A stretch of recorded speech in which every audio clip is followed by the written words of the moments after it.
Well, hey guys, so for this week's Q&A, you all have been asking me a ton of questions about oily skin, what causes oily skin, how to control it, tips for skincare for oily skin. So today, hopefully I will address all of those questions. And if you're new here, welcome. My name is Andrea. I'm a dermatologist. I film day in the life of a dermatologist vlogs, as well as sit-down skincare related content and skincare routines.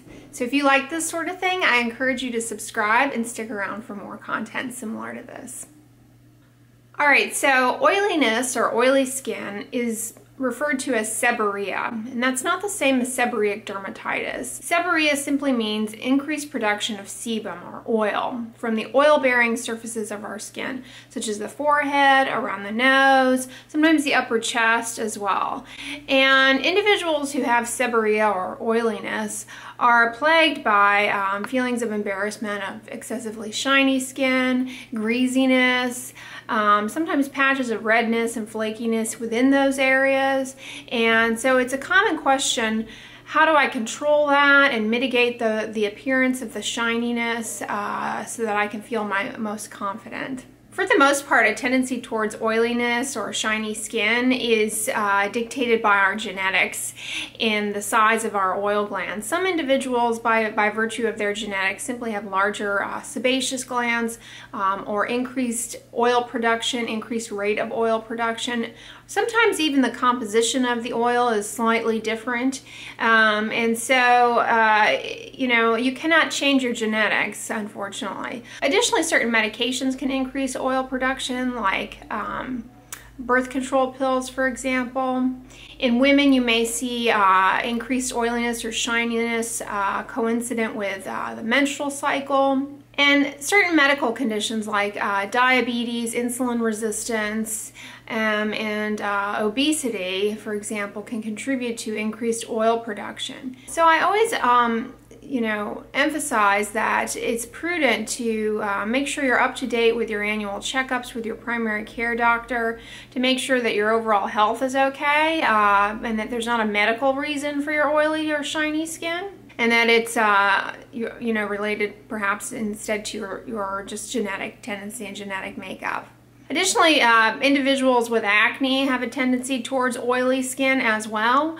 Not all people with oily, shiny skin do have acne, but many people with acne do also have oily, shiny skin and larger oil producing glands and produce oil at an increased rate. Sometimes birth control pills can actually be helpful in women with oily, shiny skin in decreasing the rate of oil production. So oftentimes I get questions about what are good facial washes to use for oily skin.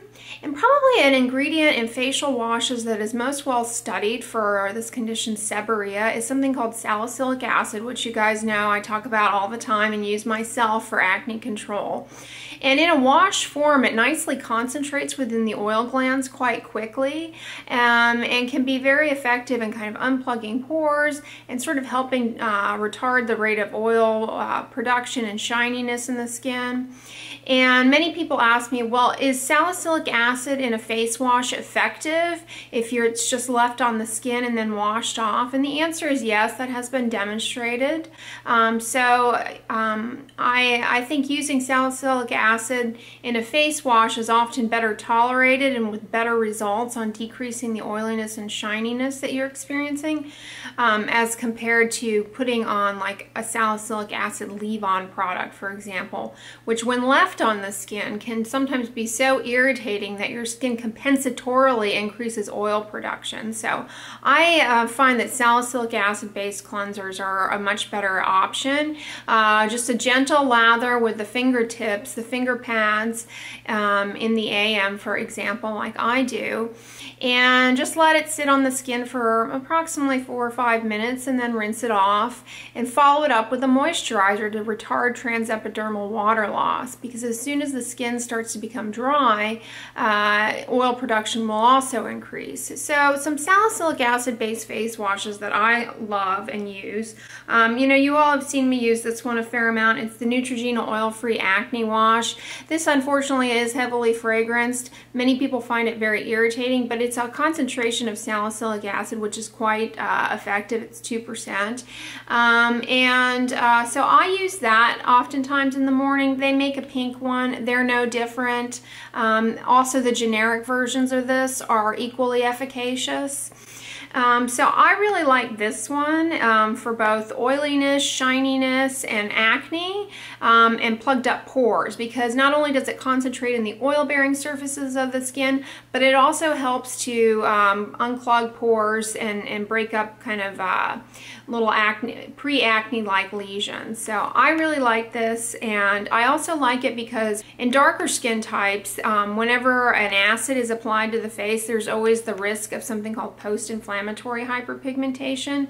However, with salicylic acid-based products, that is very, very, very low risk in comparison to other acids, so I like it for that reason. But like I said, many people don't tolerate this. They find it very harsh, very irritating, or, in quote, dries them out. Again, I emphasize it's important to follow it up with a moisturizer, and I'll talk about that in a bit. But another salicylic acid-based face wash that I like and I find better tolerated, and perhaps you would like better, is the CeraVe Renewing SA Cleanser. I also use this myself in the mornings, and I like this for a variety of reasons. While it does not appear to have 2% salicylic acid in it, it does have salicylic acid in it. It also has ceramides, which help restore the skin barrier. And so I think that's a nice addition to a salicylic acid-based face wash, because while the salicylic acid ingredient is helpful in getting in those oil surfaces, it's simultaneously kind of stripping the skin of its natural barrier. And so having a ceramide ingredient in there can kind of be helpful to combat that. Additionally, this product has niacinamide in it, which has been shown to be helpful in mitigating the redness of rosacea and that sort of thing. So if you're somebody who has oily, shiny skin with kind of red patches and dry patches, you know, kind of all over, maybe oily to combination, one of these overlap skin types, I really think that this is worth giving a try. I really love it.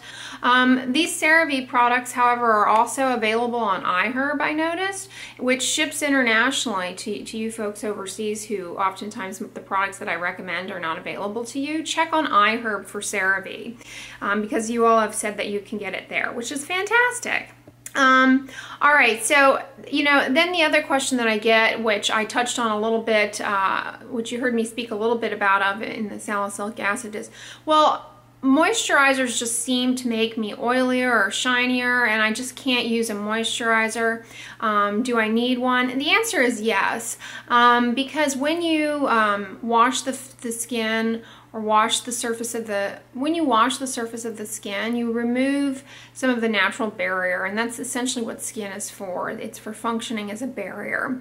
And so it's important to hydrate that and keep it restored and healthy, because when it is compromised, oil production amps up. So do not neglect moisturizers. Don't neglect moisturizing sunscreens and night creams. You don't need a special eye cream, as I've said on here before. A simple moisturizing facial lotion after your washes is sufficient.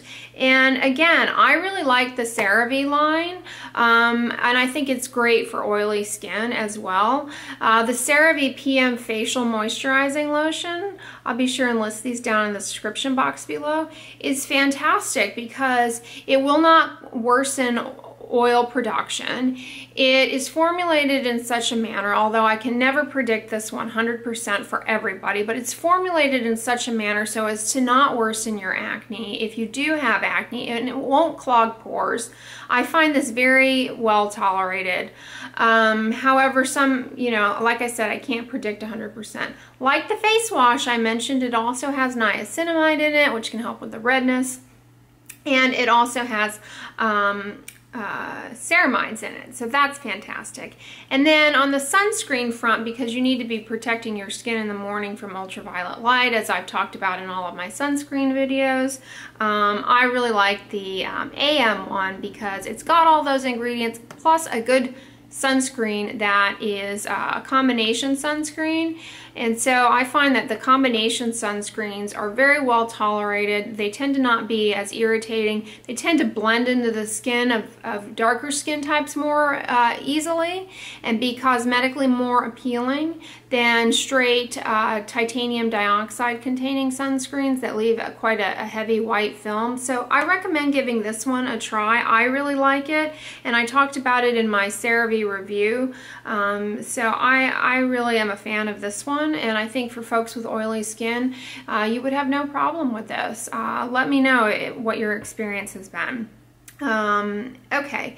And so, you know, then a common question that I often get as well is like, is there a mask that I can recommend for oily skin? One thing that I really like for acne and for oily skin, however can be a little harsh, is benzoyl peroxide. And many people have tried this and don't like it.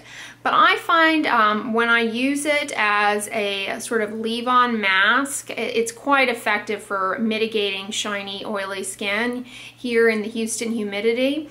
And I really like this product by Neutrogena. It's their Clear Pore cleanser mask. You can actually use this as a face wash if you tolerate it, but I have used this a few nights a week as a mask, and it is quite helpful at decreasing oiliness and shininess because the benzoyl peroxide can help kind of control oil production in the skin. I do this a few nights a week. I have done this a few nights a week in the past to kind of my T-zone area, or areas with a lot of oiliness and shininess, and then I simply rinse it off and follow it up with a moisturizer. If you have rosacea prone skin or very, very sensitive skin, this is going to be very harsh for you and you won't like it. Likewise, if you have a darker skin type, be very, very conservative with using benzoyl peroxide in the beginning if you're new to it, because it can be very irritating. And you know, it would be unfortunate if you got, your skin became very irritated and you developed dark spots as a result of that. This product contains, like I said, benzoyl peroxide. One thing you should know about it is that while you're hanging out with the mask on, make sure to not touch any fabrics or like your clothing, for example, because when this product gets on those things, it will unfortunately bleach them. So, you know, just get an old t-shirt that you don't care about when you're using something like this, and that will, you know, that way there are no surprises. I've used this as a wash as well, and it can be used in that manner quite well. So I really like that. Then I get questions if I can comment on the Aztec clay mask and what are my thoughts on that. Is it a good one for oily, shiny skin? The Aztec clay mask is a bentonite mask, is bentonite, and bentonite actually is the ingredient that has been used in studies of oil production and oil rate in some of the earlier acne studies. It basically just kind of mops up some of the excess oil on the surface of the skin. If we wanted to measure, if somebody wanted to measure how much oil was on like your forehead, for example, they may take a bentonite, a disc layered with bentonite, and put it and weigh it and put it on your forehead and let it absorb the oil, and then weigh it again and get a rough mathematical estimate of how much oil is on the surface of your skin. So in that regard, it can be helpful to use a bentonite containing mask a few nights a week. It won't change the biology of your skin, however. It will just, it's like dusting, okay? I mean, it's like dusting your countertops or something. It's simply going to come right back because you're not changing the biology of your skin at all, or leaving anything behind that's going to provide any lasting control, okay? So do know that, but bentonite alone in the Aztec clay mask can be fine, and a lot of your masks that you buy, you know, and do it for fun can be found to contain bentonite in them, and those are fine to do a few nights a week. But like I said, I mean, they're not going to change the biology of your skin, so you know, don't hang your hat on that. And so another question that I get, many of you found me through my different tips video and my showing you guys how I use different and how I got started with it. And on those videos, I got a lot of questions is, regarding the fact that, oh, hey, I don't have acne necessarily, but I have, you know, oily, shiny skin and clogged pores, could differin potentially be helpful.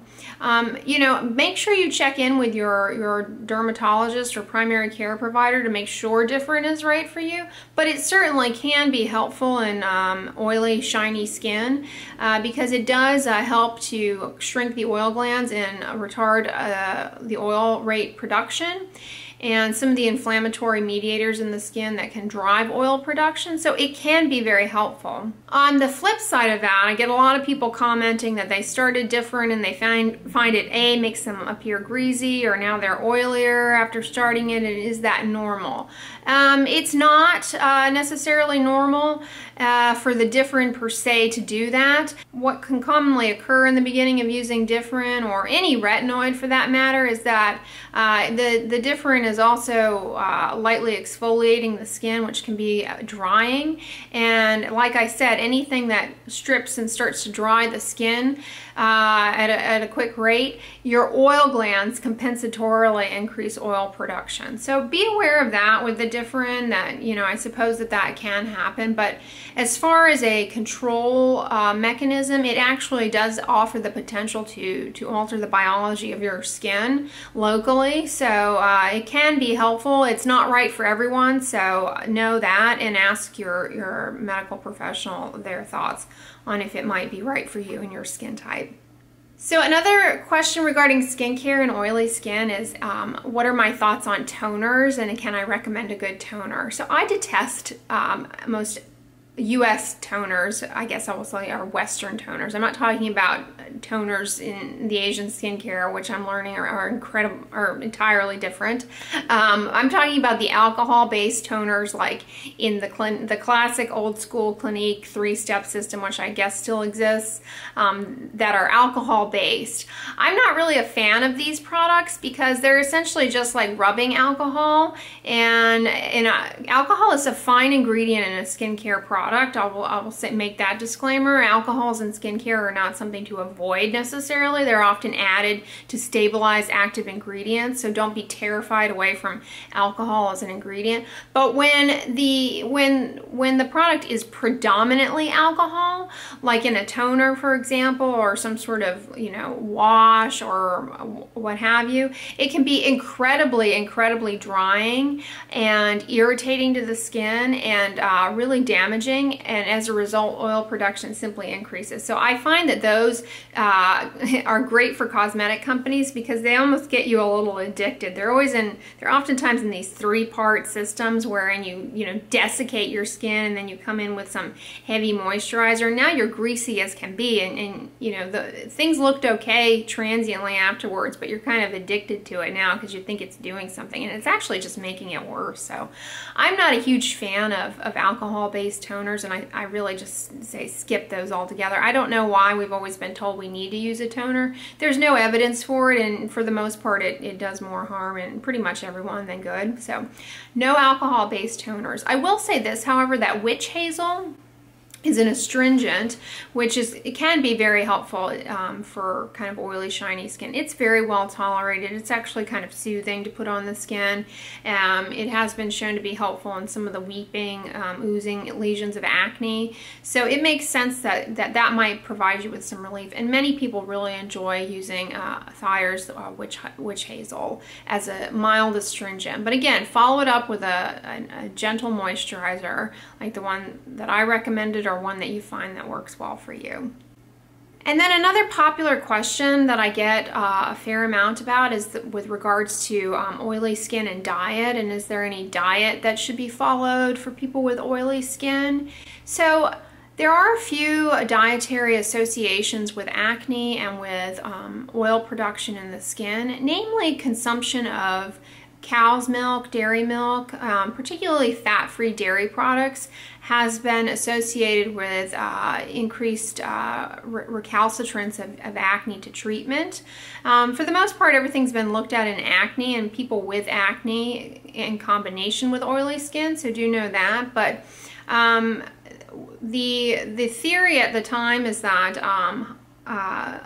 cow's milk, particularly fat-free milk, for example, consumption of that increases something called insulin-like growth factor, which is an insulin-like molecule that can increase oil production quite a bit and worsen acne. And so it's not surprising to me that many people, like celebrities, for example, have elected to give up dairy and they find an improvement in their skin. That doesn't surprise me, and I do think it's worth a try. Again, make sure it's right for you and talk about it with your healthcare provider to make sure that that's right for you. I'm a dermatologist, I'm not a nutritionist, so I can't really comment on how much calcium everybody should be getting and that sort of thing. So talk about it with your healthcare provider and make sure that everything's okay before making any major dietary changes, but that is one that is prudent to consider giving a try. Likewise, consumption of sugary foods, processed foods has been associated with acne and increased oiliness and shininess. So foods like candies, packaged pastries, diets high in added sugar, and processed foods, anything that you get out of a window probably has the potential to worsen your oily, shiny skin. So it's not surprising to me that people who follow either plant-based diets or diets, that are solely whole foods and no processed foods or heavy added sugars or fried, greasy foods do note, marked improvement in their skin. It's not surprising to me because a traditional Western diet here in the United States particularly can be very, very inflammatory and increase and contribute to high levels of insulin resistance, which is a setup for diabetes, but your skin can be an early warning if you're getting oiliness. So that's why I also, want to make sure you guys know that it's always prudent to check in with your doctor and make sure everything with your health is going okay, and then talk about if there are any dietary changes that could be helpful along these lines. And I get a fair number of questions about supplements for skin and can I recommend any supplements for oily, shiny skin, and there really are none, honestly. These supplements that they sell have not really been shown to have any role in skin health, and the supplement industry is not regulated, and so you never know what you're getting in those. That's not regulated in any manner, so I say save your money on all that. Now, you will see me consume beauty dust only because of the taste, and I also take my biotin supplement because I have noticed that improves my nails, but otherwise it's always difficult to recommend a supplement because they're not regulated in any way, so just skip all of that. Less is more with skincare. Avoid the use of harsh scrubs, avoid the use of doing too much to your skin, and minimalism with skincare I think is really helpful in kind of controlling oily, shiny skin. Less is more. The more things that you put on your face, the more it's going to react and amp up oil production. So, resist the temptation to go scrubbing the face, using one of those pore cleansers. All of these harsh interventions, they have no role in skin health, and they're just exogenous insults. So, I caution you, avoid doing too much with the skin, and you may find that it calms down and the oil production, decreases quite a bit. So anyways, guys, you guys ask a lot of questions about skincare, and they're all really fantastic. So I hope today's Q&A was helpful for you, and that my skincare tips for oily skin resonate with you and, maybe can be helpful. If you like this video, give it a thumbs up. Share it with your friends, and as always, don't forget, sunscreen and subscribe. I'll talk to you guys in my next Q&A. Bye.